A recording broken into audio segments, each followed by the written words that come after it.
Do you speak Urdu? No. You must know one or two words. They're not the words we can speak on here. So if I asked you, "Aapki chai kaisi thi hai?" You see a lot more British Asians now coming into it, and partially the reason why, from what I understood, when they come talk to me is because we never seen a guy. No, not only I did it, but I won it. I won a world championship, I won a European championship. So then now all these kids are coming to, which is really, really good. You see a lot more diversity. When I was doing it, zero.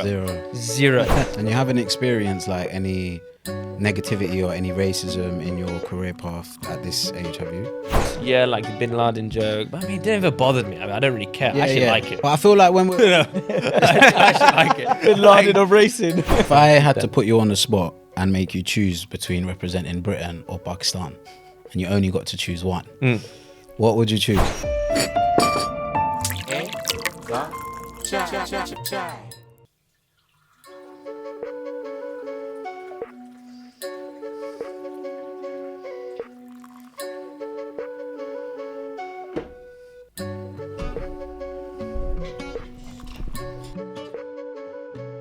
Welcome to Ek Cup Chai, Crossing Cultures. Ek Cup Chai is presented to you by the Independent Urdu. If you want to stay up to date with the latest stories that relate to British Pakistanis, then make sure you subscribe to their YouTube, follow them on Instagram, check them out on X to find out what stories relate to you from the British Pakistani diaspora. This is Ek Cup Chai, a podcast where we speak to amazing individuals with a story who are doing great work in their respected fields. My name is Mim Shaikh and this is my co-host Ali. एक cup चाय एक podcast है जहाँ हम बात करते हैं लोगों से जो पाकिस्तान से हैं और वो उनकी तरफ से बातें करते हैं उनकी ambitions के बारे में उनको क्या सीखना चाहते हैं. And today joining us is an individual who I would say is a rare breed because there are not many people that are doing what you're doing. You smashed the world record for karting and you are now training to be a Formula One driver, but you already are an F3 champion, right? Yes. Enaam Ahmed is on the show today. How are you? Good, thanks. Thanks for having me. You're welcome. Thank you for joining us. First and foremost, like, how does it feel to be like an anomaly in an industry where there are not a lot of Pakistanis? It feels all right, to be honest. I never looked at it like that, and as you get older you realize these like cultural differences, but when you're a kid growing up in especially racing, racing's quite a cutthroat sport where, especially when you start off in the early stages in go-karts at a local level, then I had to build my way up. Then when I was 12 years old I was British champion, and then when I was 14 years old I was world and European champion in karting, right? But that whole road to build up was like 7-8 years of having to hustle, having to go through it. And a lot of people, respect in racing is not given. You have to earn it a lot. And when I found that maybe people thought I was not going to be good from the cultural background that I come from, but actually I found that they respected me more, because when I came and I did a really good job and won, they respected me 10 times more than, let's say, a person from a different culture, because it's not expected for someone coming from our side of the world, put it that way, from our ethnicity to be good in a sport like this. Not because there's never been good ones, but because there's not been many that's been able to do it.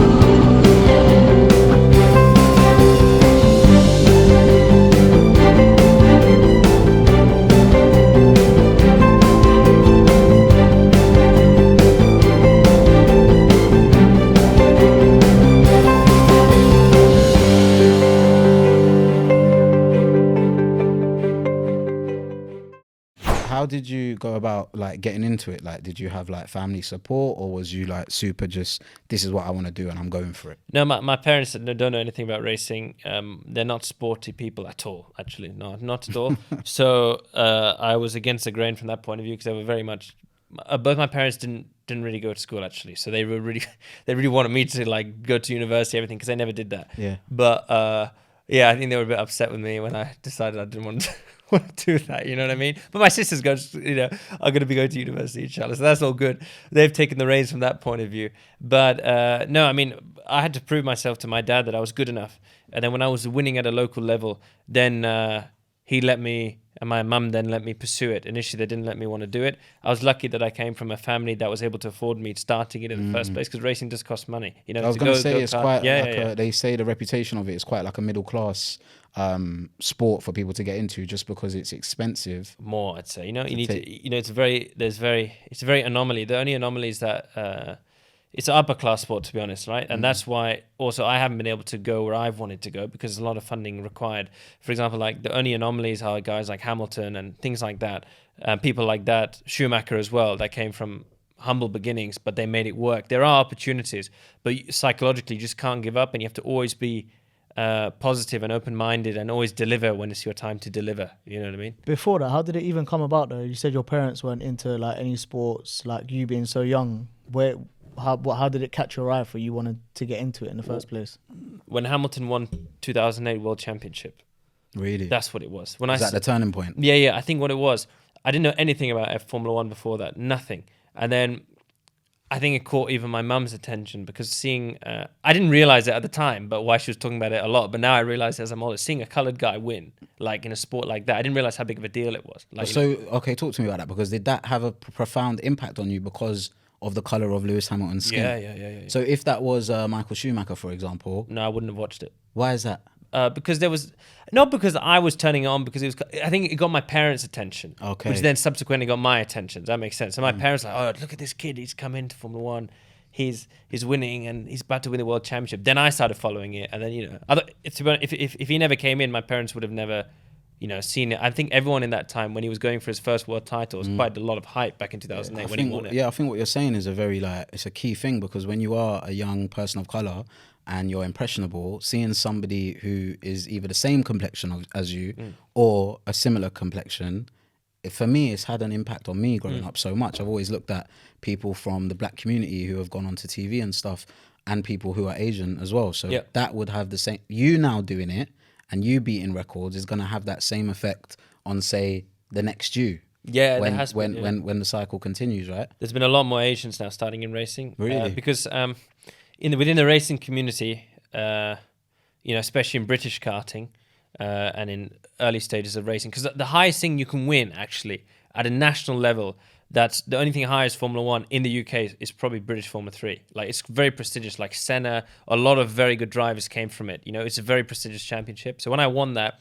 in the racing community, not just winning that, winning a world championship, I got good recognition. Alhamdulillah, I got good recognition. So then when I go back sometimes to the karting world and I see it, and you see a lot more British Asians now coming into it, and partially the reason why, from what I understood when they come talk to me, is because, you know, because we never seen a guy. No, not only I did it, but I won it. And I won a world championship. I won a European championship. So then now all these kids are coming to, which is really, really good. You see a lot more diversity. When I was doing it, zero. It was literally me. That was it. Yeah. Zero. Do you remember what that first experience was like? So obviously you've probably gone away and realised you have to work your way up in the karting world, etc. Yeah. First time you got in a car, do you remember that first experience? I remember the smell. Really? The octane. It was two-stroke petrol. You had to mix it with oil back then. No, it's still two-stroke karting anyway. You had to mix it, and that smell. That smell, it's not like normal gasoline you smell here. Two-stroke petrol has a certain smell to it that's really like addictive. Yeah. When I go like to a sniff it in petrol the back of a station, truck. when I was a child and I go to a petrol station, I'd want my people to stay there longer just so I can take in. Open a window and just put your nose out. Literally. But for you, it must have been more like that smell must have been more. That must have stayed in your memory or your psyche or something. Yeah. It does. And actually, I didn't love it like the first time I did it. I was actually more scared. But then my dad tells me this, because I don't remember, it was so long ago, but like I was 8. But my dad told me that you were scared, but you still wanted to keep going back. So my dad, like, all right, whatever, we'll go like next week, we'll try it again, whatever. And then I grew up in a, you guys can relate to this, but you know, in Asian culture, our parents are very sheltering, you could say. Yeah. You know, especially mums, like they're really like, oh no, you know, Very protective. better, you know, don't do it, don't jump off the desk, don't do that. You know what I mean? So I think that I grew up like that. So when I jumped into a vehicle that I had full control of for the first time at 8 years old, that could go 40 miles an hour, which is quick for 8 years old. You know, it's like Oh, it's quite scary actually. I never had control of something, and then when the more I did it, the more control I got of it. Then the fear went. Then I realized how much I liked it, and then I was actually good at it, and then it just went from there. Then How did they over? Because I guess it's a very worrying thing for a parent to let their child go into something that could, it's prone with like crashes, stuff could happen. How did they get over the fact that you're gonna be okay? My mum tells me this one story. She's never still watched me race. Oh, really? Still to this day, she can't. Not She even can't, from no, young? no, no, she can't. But she's seen a lot of my friends that every now and then when she did come to the racetrack, like friends of mine, like even kids get really hurt or like some people been killed also that we know, so she can't really watch it. But she never wanted me to do it, and she said no, he's not doing this because I'm still my mum's only son. So she's like, my only son, and at the time, my parents. They went through a lot of heartache to have me because I think mum had miscarriages and things like that. So she was like very like. So you're like anointly protected. Yeah. There's nothing can go wrong with you. No, exactly. Yeah. So like she was like, no, please no. And then I sat down in the middle of the night because I was very upset. I don't remember it vividly, but my mum does. And she said, you sat next to me at 8 years old. You looked me in the eye and said, Mum, this is my dream. Don't stop me. And you said it in the most serious way. And she said, I'll let you do it. Wow. Because you was able to explain to her very simply that it's passion. Don't stop me from pursuing my dream. But And I looked her in the I eye. think that's key because I think sometimes communication is what leads to parents not understanding kids. Yeah. In a sense of if a child doesn't turn around to a parent and say, I have to do this, like you can't stop me, the parent will never understand. Mm-hmm. They'll just think it's maybe a side project or a hobby or whatever. Yeah. When you race, or something that I like about you before even meeting you, when you race, I've seen pictures on your Instagram and on Twitter. On your helmet, you have the Pakistan flag and the Union Jack. Yeah. Like, was that a conscious decision? How important is reflecting that on your helmet? How important is that for you? Well, I always represented the United Kingdom my whole life. I'm a British world champion. I did this all for the Union Jack. But I think what's nice, what's different about me, what I like to play is that even though I have a British race license, I represent the UK thoroughly. You could say it's more like what Amir Khan is, He's British, right? But he represents his heritage as well. Yeah. So the way I look at it is I'm primarily British driver, right? You're born here. I'm born here. I'm raised here. I'm British. I love this country the most. It's my favorite country. Like even when I go to America, here, everywhere, there's nothing quite like here. And I love what Britain stands for as a country. You don't see it like America is like extreme in another way. You have the East, which is extreme in another way. What I love about Britain is you really do have freedom of thought here and things like that. So, and that's what I believe in, and that's why I represent the country. But I represent Pakistan as well, and I'm because I'm proud of my heritage. I don't like seeing people, not necessarily Pakistanis, but I've seen it in other drivers there. They try to hide their heritage. They try to be proud of also where you came from. My parents and my grandparents fought hard, in Pakistan and things like that. And during partition, all that's another story. But, I'm proud of what they had to do for me to be here. So that's also why I feel like I represent them. If I had a kid, inshallah, I do have a child that was born here. Let's say he wanted to race. Would he do the same thing? Probably not, because it'd be a third generation British. So no, I see him as full British. But me, I wanted to. So if I had to put you on the spot and make you choose between representing Britain or Pakistan, and you only got to choose one, what would you choose? Britain. Okay, and you're so like that. You're not even second guessing that. No. Yeah. Why is that? Because is it mainly because you're born here, or because you feel more connected to being British than you do Pakistani? I'm more connected to being British. I'm born here, and I Spent the majority of your life here. I spent the majority, and whether we like it or not, I agree with the values of this country more than other countries. Okay. Does that make sense? Yeah, I don't want to yeah. go into it too much. No. You know what I mean? Without being political. The Prime Minister is not gonna get onto you for saying. Oh God, he might be kicked out before that ever happened. But No, you're good. That's I always like asking that, just because when you have both identities, it's like what one do you kind of connect with more, right? But you're born here, so I'm born here. I feel safe here. You have freedom of thought, freedom of religion. That's very important. That's what I believe in. Look, I'm a practicing Muslim, right? I love being a Muslim, but I also respect the fairness of this country.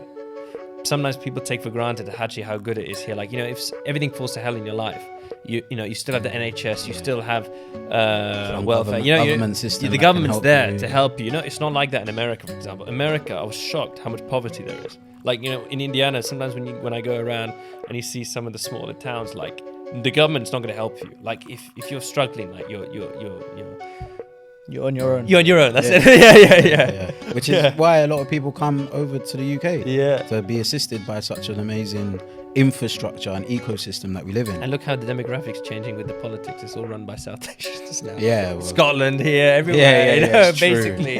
Rishi Sunak, Hamza Yeah. Yusuf, Sadiq Khan. yeah. I'd be worried.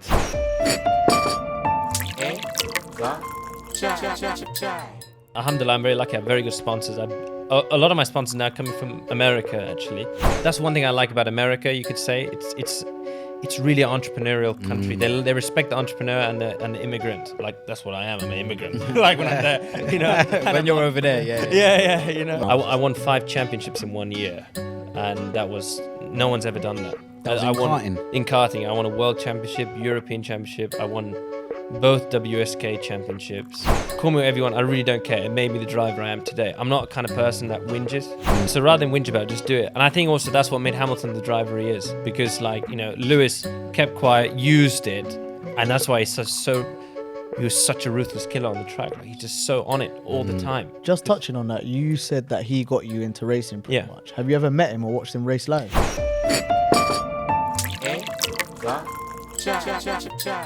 What I wanted to ask and what I wanted to speak to you about is you spoke about Lewis Hamilton being a person of color that was there representing, and it gave you inspiration. Something that I found out about you was you go out and you create your own funding opportunities to try and fund your career, and maybe in like self-organized like that. I respect that highly. What's that process like for people that don't know behind the scenes, what it's like to raise finances and capital? What does that entail for you? Like, what do you have to do on a daily basis for that to happen? You have to be a really good salesman. I've been doing it for 10 years. Okay. Yeah, and my skin is like elephant skin. It's so thick. Yeah. Like, 'cause you get thousands more no's than you do get the odd yes. Yeah. And what it has taught me in life, to be honest, is that I believe Allah subhanahu wa ta'ala has made my career, my path challenging to mold me into the driver that I am, and I still know that there's a lot left in me and a lot more that I've got to do in racing. You know, but I don't know where that path's going to take me. And I believe that he's put me through these challenges that I've had to find my own funding and to do it because it makes me realize how much racing means to me and how much more I want to succeed. That's why I take so much more risk when I'm on track, because I love it, you know, and I don't want to lose it. And, you know, you have to be a really good salesman. You have to be very charismatic. You have to be always positive. And when you get a lot of no's and a lot of things not going your way, it's surprisingly hard to stay upbeat and positive all the time. And that's a skill that I've learned, because I'm generally a very happy-go-lucky person. I'm always very thankful with what I have in my life and what I've been able to do in my life and where it's going forward, no matter where my life has taken me. You know what I mean? And I never give up, because I believe this is my mission in my life, is to get there to be Formula One. It seems like it's like you can tell you're purpose driven. Yeah, like you know that it is gonna carry on pushing you. Exactly. What you're gonna and I get a bit of a thrill off pitching to people. Alhamdulillah, I'm very lucky. I have very good sponsors. A lot of my sponsors now coming from America, actually. Not just in the Pakistani community, in the American Indian community. It's the South Asian community in general. And that's one thing I like about America, you could say. It's really an entrepreneurial country. They respect the entrepreneur and the immigrant. Like that's what I am. I'm an immigrant. Like when I'm there, you know. When you're over there, yeah, you know. Not when you're here. Do you remember your first pitch? Who was it to? Yeah, it went really bad.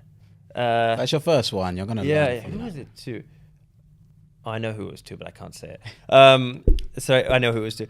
So one thing I learned, right, from all the pitching, right, the mistake I made was I came across because I was desperate at the time, but I came across too desperate, basically, right? It's basically begging for Basically, money. yeah. That's the trick is, no matter how bad your life is, you can't show it in your face. It's poker. Yeah. Okay. Right? And even though you really need it, if you don't get it, so what? Yeah. You know, and you can't show a flinch.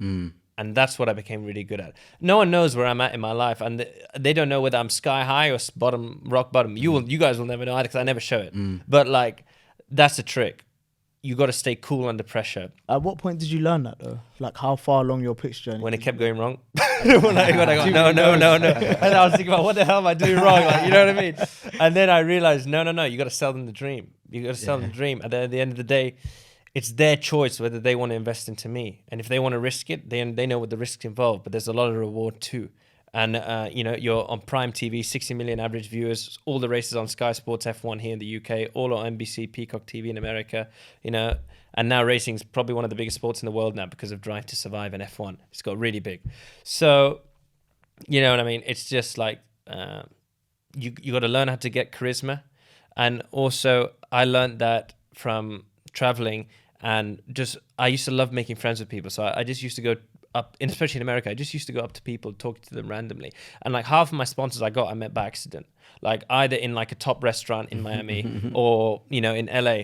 And that's my investment actually. Like my investment is I will go stay in the best hotel. I'll go stay in, I'll go to a good restaurant. Even when it's out of my means, but just purely because I know the quality of people that will be there. You never know who you're going to meet and when. And like my biggest sponsor, I actually met him in a cafe by accident, and we got talking, and then he's been my title sponsor ever since. Amazing. A guy called Zach Khan in America, is super good. Because guy. sometimes you don't necessarily learn those skills, right? But you've gone out in your career, aside from being a racer, but learn and develop those skills just by yourself. Yeah, by And you do, and you fail, and you do, and you fail. But I think one thing that I like about you is you always pick yourself up and keep going again. Keep going. 15 years I've been doing it. But where do you get that kind of resilience from? Like some people might not like failing and because they won't do it again, right? And they take that one failure to heart and they'll stop chasing their dream. But where do you get that bounce back ability from? Without the religion, I wouldn't have it. Really? Yeah. I got brought to my knees a few years ago. And I was never a religious person growing up, to be honest. But then I learned everything about the religion so I'm 23 now, so around 2021. And practicing the religion and praying and things like that, I learned to be in tune with my spirituality as well. And my intuition became way stronger. So I feel like my intuition guides me much better now. And I know when it's the right time to keep going or not. And I had enough signs in my life to tell me this is, you got to keep doing it. And, So what's your pathway now in terms of you're currently, I'm assuming, at F3. What is your pathway to F1? So for those that don't. So I won British Formula 3. I race in a series called Indy Next. The Formula 1 of America, you could say the biggest series in America is IndyCar. IndyCar and Formula 1, two biggest racing series in the world. They're seen as a part to one another. Formula 1's a bit bigger because of the more publicity. At the moment, my target is to reach IndyCar, which I'm one level below, to win the Indianapolis 500. It's the biggest race in the world. And then, if Formula 1 gives me opportunity after that, then maybe I'll go. But if not, I'm very happy to do IndyCar.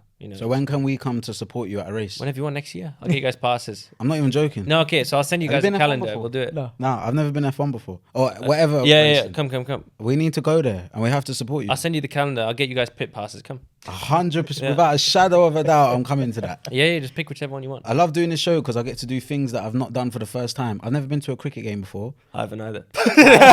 And I went to my first cricket game when we interviewed Atif Nawaz. So for us to go to a first F1 game with race with you, be amazing. Yeah, sure. We have to support it.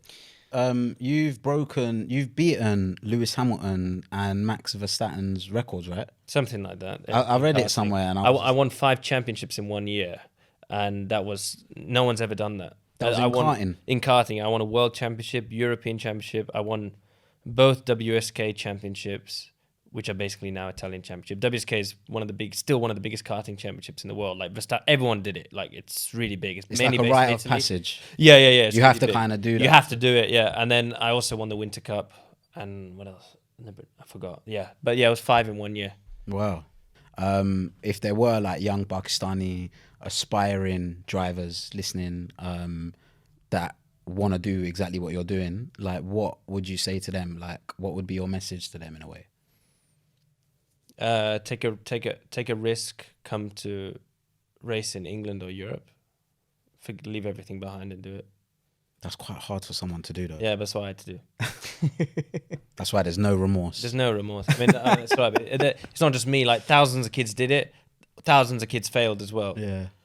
But you wanna tussle with the best. You wanna be the best in the world. You wanna be a world champion. You wanna achieve all that glory. You gotta be willing to take that If risk. somebody's not a risk taker, how do they become? Forget it. would- Racing, even if it's not a risk that can necessarily cost your life. So there's some risks you take which will cost your life. But even if it's not a risk that can cost your life, you're always racing wheel to wheel, and you got to drive on the limit of the machine at all times at that speed. And racing, you always got to feel uncomfortable, because when you're uncomfortable, that's when you're on the limit. If you're comfortable, you're not on the limit. And at this level, we're all on edge, because the cars could snap at us at any moment and put us in the wall. Very you know true. what I mean? So that's just the racing, the risk on track. You got to take the risk off track as well. You got to, there's some kids I know that took loans and things like that, and they lost everything because they didn't make it in the end. That's just the sport you're in. Without risk, there's no reward. Fortune favors the brave, always. Yeah. So, but that's life. It's not just racing. That's life. And at the end of the day, I mean, it's hard, but people ask me, what do I have to do? I'm like, well, Take the risk. you got it, man. Yeah. You got to take the risk. I mean, if you fail, you fail. I mean, I'm sorry, but the risk before you start. Yeah. There's a high chance that you won't make it. I know that. I know that. So Is there anything in the sport itself that you'd like to change later down the line for those coming up to try and remove certain barriers? Because I know there's certain barriers in like every sport or every walk of life that you do. Is there any barriers that you'd like to see that? yeah, I'd like Shouldn't be to. there. I'm going to be working on setting up an academy in the Middle East. Okay. That's inshallah what I want to do in the future. Using my success and my experience to help the next generation, because racing, there's a lot of you need to have a lot of experience, not just on the track, off the track, how to handle situations with teams, political situations. You got to strategize your pathway, how you're going to get there, talking to the right person at the right time. Racing is all about being right place, right time. And all my experiences of doing it and not doing it and making those mistakes, I'd like to instill that and help someone from the Muslim world to be able to do it. And you haven't experienced like any negativity or any racism in your career path at this age, have you? Not at this age, a little bit when I was younger, in karting. I didn't realize it at the time, but looking back when I'm older, yeah, it was because of that, a little bit. Was it like jokes, like microaggression? Jokes, yeah, like the Bin Laden joke. But I mean, it never bothered me. I mean, I don't really care. I actually like it. But I feel like when we're I actually like it. Bin Laden of racing. Like, to be honest, like if they didn't make those jokes or say those things to me, I wouldn't have smashed them. yeah, okay. Like, you know what I mean? Oh, so it kind of fueled you on Yeah. to I go like for it. I love it. Yeah, I call me Bin Laden. Call me what you want. I'll leave you in the dust. I don't care. Call me terrorist. Call me Bin Laden. The P word. I'm not going to say it. We're on a podcast. Yeah. Call me whatever you want. I've been called everything under the sun. I got beaten up once. Yeah, when I was like Really? 11. Yeah. That was another story. At a kart track. But like, call me whatever you want. I really don't care. It made me the driver I am today. I'm not a kind of person that whinges. So rather than whinge about it, just do it. And I think also that's what made Hamilton the driver he is. Because like, Lewis kept quiet, used it. And that's why he was such a ruthless killer on the track. Like, he's just so on it all the time. Just touching on that, you said that he got you into racing pretty Yeah. much. Have you ever met him or watched him race live? Yeah, I met him when I won the world championship in karting. He presented me with my award in the Grosvenor House, and yeah, it's really nice. I met him a few Did you times. tell him that he was the reason that got you? I did, yeah. Oh, that's so nice. What was his reaction like? I can't remember. I can't remember. He was like, "Shut I up! was Don't, like, don't I be did too it, good. Don't be I've too It was good." like, it's 100 like, times yeah. already. It was like, yeah, man. I was like, I can't remember, but yeah. What's your opinion, on all right, Lewis Hamilton is great, right? He's Yeah. absolutely amazing at what he does. But everybody now knows who he is, knows what he's done, and he's coming to a part in his career where it's gonna be like, when is he gonna retire and stop, right? What is your opinion on people who stay for too long? I'm not saying Lewis Hamilton has, but I'm just saying there's a younger generation in every industry, in every field, that deserve the same ranking, right? If they're as good. Like, what's your opinion on that? Do you think they should retire, or do you think they should carry on for as long as they can? I mean, if they keep performing, they should carry on. If they don't perform, they should leave, because they need to give space to the next guy. Okay. You know. So it's all down to performance. Yeah. So even if he carries on winning every single Can't race, stop then. okay. Yeah, fair. Why would you stop? No, I get you. You know what I mean? I just think sometimes, but then how many times are you going to carry on to win and win and win and win and win and win? That will never happen though, because that's sport. That's the law of nature. You can't keep doing it. As you can see, he hasn't won the last 2 years. He won everything in a row. Now all of a sudden he's lost it all, and it's just everything's life's a full circle. Yeah. You don't stay there all the time. No, it's true. So You Yeah. can never stay on top. no, you can never. Everyone loses at some point in their life. We're all human. We're not God. What would be your like dream car brand to work with? To be honest, I really couldn't care less. Whichever car is the quickest. It doesn't at the time, matter. Okay. Whatever's a championship-winning car. Okay. I just want to win. I mean, like, you know, you have some cars that are like a big brand, but they're finishing at the back. Yeah, like, what's the point? You know, what's the point? I don't care. It doesn't matter. Really don't care. Just care about winning. Yeah, whichever's the best at the time. Do you know what some of the reasons are behind that though? For some people that don't obviously understand the sport, some of those bigger brands not having some of the best engines around when they've got some of the best cars around, and one like the best brands around. How do they fail in that department? Well, Mercedes won it like the last six titles, and then the last 2 years Red Bull beat them, and Mercedes has been struggling because Formula One every 4 years they do like a big regulations change, which basically they throw the rule book out and they do a new set of rules and the new dimensions and everything the car has to be, parameters that they have to keep in. Basically, the engineer's job in all these teams is to push the car on the borders of being illegal. Like, that's how you get the fastest car. And it's so complicated. There's so many factors. You know, it's like the biggest thing is like aerodynamics. And it's so complex, man. Really? How much CFD wind tunnel they do, and it's just like if you get it a little bit wrong, if you get one thing wrong, as a chain reaction, like if you don't get the airflow right coming off the front wing, and it makes a wrong vortice, that will affect the diffuser at the back, which means you got less rear downforce. It means you got a more oversteer rear end. Like, and it's not just that. It could be just like, you know, they have a different rear suspension, which is too stiff, which means they can't sit down, or, you know, or then they're porpoising. There's like a million things it could be. It's so hard to get it right. So how do you know all of this stuff? Because I'm in racing, is what I know. It's my job. I just isn't it? never knew you'd know it like in that detail. Yeah, like, yeah. like a physicist. No, I'm not. I'm like even lower than basic. I'm just the driver. I just, you know, you just hear about what engineers are talking Okay. about, but what they're doing, man, is so complicated. How much are drivers involved in that process out of curiosity? Because at the end of the day, when things go wrong, they're the ones sitting there and probably Yeah. taking half of the blame for it or taking account for it. How much are they involved in that process? The higher you go up, the less you're involved. Really? Because engineers want you to stay out of it, and also it's just too complicated. The car, honestly, these cars are so complicated. So you're literally just getting in the car to drive it. Yeah. And Honestly, everyone like, else is fixing everything. The amount of times they're adjusting things to rebalance the car because of air pressure, different temperature changes, like this and that. You can't keep. They're changing 150 things each time you go out on track. You don't know. You don't know what they're doing. Like, When they do the pit stops, everything is so quick. yeah. No. That's just tires. I mean, when they make a setup change, let's say like they went to Singapore, okay, rear suspension's too stiff, we've got less traction. All right, we're going to change geometry, rear springs, anti-roll bar, gear sets, everything. You know, you're going to change a lot of things. For example, like, you know, it's not simple as, and, you know, it's better as a driver at that level if you don't, because you want to go into the car with a clean mind, always drive it as fast as you can. Because if you have an idea of what they're doing, you might have a preconceived idea, which is the wrong thing. Because then when you come into the pits, they're going to ask you a question, how did it feel? If you have a preconceived idea, you might be biased on your feedback, which will lead the team in the wrong direction on car development, which is a complete nightmare. So that's why it's better that they don't tell you. So what's the scariest thing that's happened to you in a car that you remember so far? Nothing scary has happened. It's been all right. I mean, to me, it's not been scary. But there's been no accidents. There's never been any. No, I've had accidents, but it wasn't scary. You never felt like the car's getting out of control or nothing like that. Actually, no. There was one. No, sorry, that's a lie. First time I was like, my eyes were like this was when I did my first free practice for the Macau Grand Prix. Macau Grand Prix is like the best track in the world. Every Formula 1 driver says it. It's true. It's the World Cup of Formula 3, right? And you can watch a video about it after if you watch the onboard. Bro, the track is just guardrails, and it's through the city of Macau, and it's so fast, and it's way longer, so you have way more corner, and you're just going like left, right, fast. You're going like 100 mile an hour, 130 mile an hour, and the guardrails are like this. If you just slide, you carry a bit too much speed, you go bang, bang, bang. Oh, off the rails. I crashed like 2-3 times at Macau. Really? Yeah, and like, but when I did my first free practice, everyone says it's like the known thing about Macau. I came in, and it's the funny expression. And then they say, "Oh, good job, mate. You're 3-4 seconds off," which is like in racing, that's a lot. But in Macau, that's normal because it takes so much to like brain to compute. It's just so, and then you have to build up to it. If you just go flat out straight away, you're gonna shunt. And in a street circuit, if you shunt, you destroy your whole weekend because you ruin subconsciously. No matter how much you think you have it, you ruin your whole weekend. You'll never be able to push the same way because you're scared not for necessarily hurting yourself. But if you shunt again, you destroy the car. You're out for the weekend. You know what I mean? One thing I'm curious about, do you speak Urdu? No. You must know one or two words. So They're not the words we can speak on here. So if I asked you, "Aapki chai kaisi thi?" what would you say? I don't know what you don't understand. No. No, you're lying. I swear.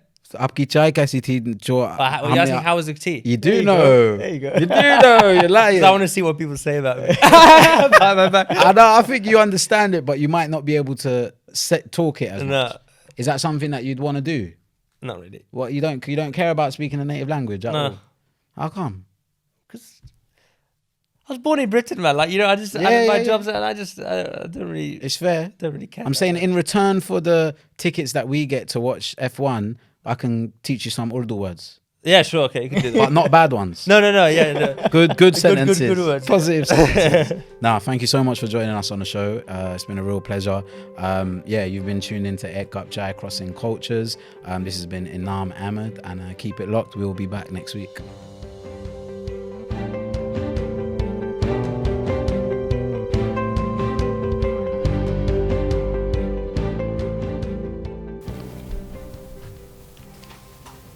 Could you redo the intro? Oh yeah, I was actually saying, can you redo the whole thing? Wow. He's gonna kill himself. I was like, not again.